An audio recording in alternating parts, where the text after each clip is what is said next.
La ilahe illallah.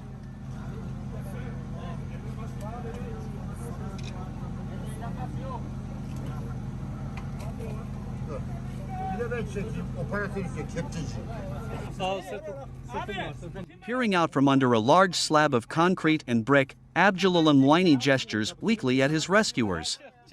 It has been over 2 days since a massive earthquake brought his home in Hatay, Turkey, tumbling down upon him. Close beside him lies his wife Esra. The rescue has come too late for her. Reuters photographer Umit Bektas was on the second day of his assignment in Hatay, one of the places hardest hit by the 7.8 magnitude earthquake that has killed more than 12,391 people across southern Turkey and northern Syria. Heading towards one of the city's most damaged neighborhoods, he asked the search and rescue volunteers the same question he had asked countless times: "Did you reach anybody alive?"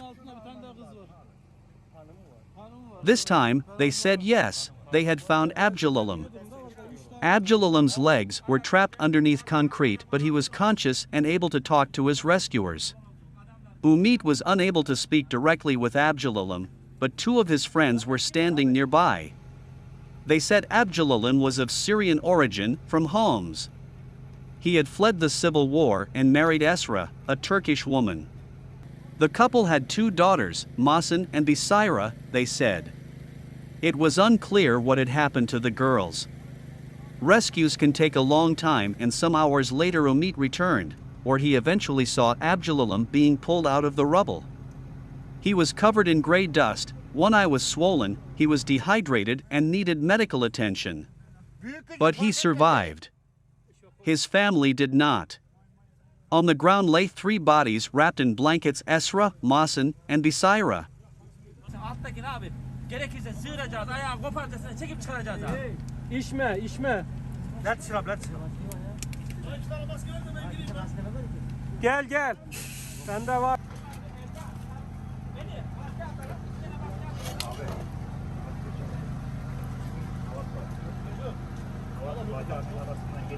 Sıradan adamları boşalta çıkartmamız lazım. Evet, başka türlü olmuyor. Çünkü onun altında bir tane daha kız var. Hanım var öyle. Ben onu görmemiştim. Hanım var. İşte ben size diyordum da orada 3 tane var ya. Abi. Adam işte altta, adam alamıyor. La insan omzuna basıyor diyor da kurban olacak. Adamlar cesedi altına alamıyorlar adamı ya. Orada kim var abi?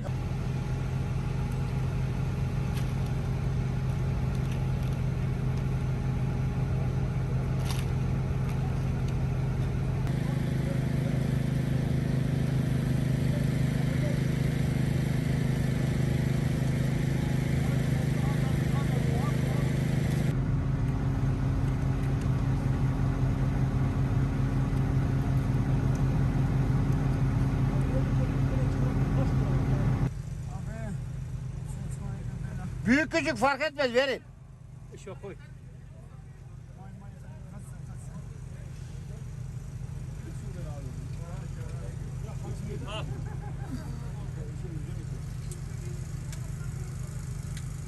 Abi ne yapacak? Adam kırılmıyor ya.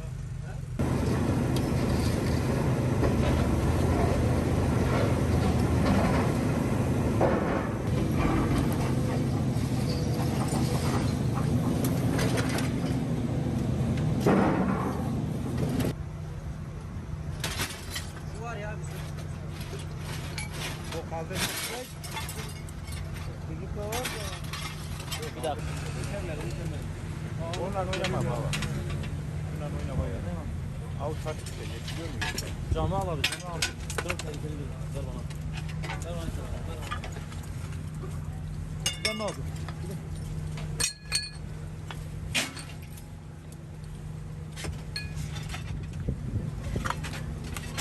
Evde var. Evde var.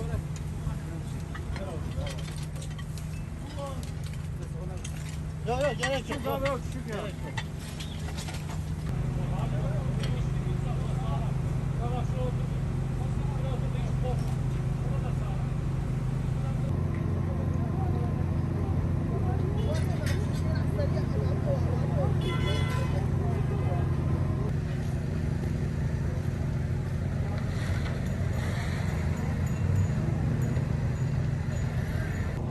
Gel İsmail.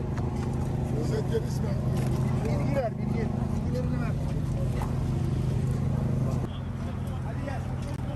Bir kişi tutsun. Tamam hadi.